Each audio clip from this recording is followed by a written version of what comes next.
नमस्कार, मी सचिन गव्हाणे आपलं स्वागत करतो मेट्रो नाईट या बुलेटिनमध्ये। बुलेटिनची सुरुवात करूयात एका ब्रेकिंग बातमीनं। शरद पवारांच्या पक्षाचं नवं चिन्ह तुतारी असणार आहे। निवडणूक आयोगाकडून शरद पवारांच्या पक्षाला नवं चिन्ह जे आहे ते तुतारी म्हणून देण्यात आलंय। लोकसभेच्या निवडणुका तुतारी चिन्हावरती आता लढल्या जाणार आहेत। शरद पवार गटानं मागितलेल्या तिन्ही चिन्हांपैकी एकही चिन्ह मिळालेलं नाही।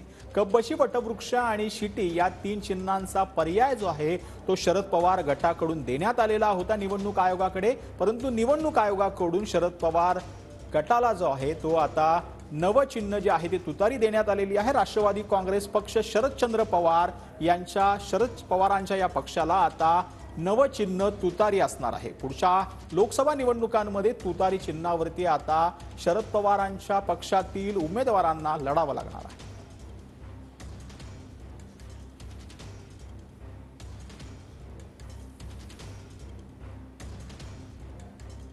तर शरद पवार गटाला तुतारी चिन्ह मिळालेलं आहे। निवडणूक आयोगाकडून शरद पवार गटाला तुतारी चिन्ह देण्यात आलंय। याआधी शरद पवार गटाकडून दिलेलं एकही चिन्ह निवडणूक आयोगानं दिलेलं नाही।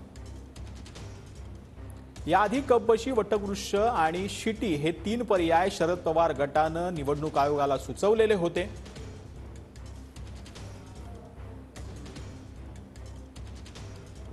शरद पवारांच्या पक्षाला आता तुतारी चिन्ह जे आहे ते मिळालेलं आहे। निवडणूक आयोगाकडून हे चिन्ह जे आहे ते देण्यात आल्याचं पाहायला मिळतं।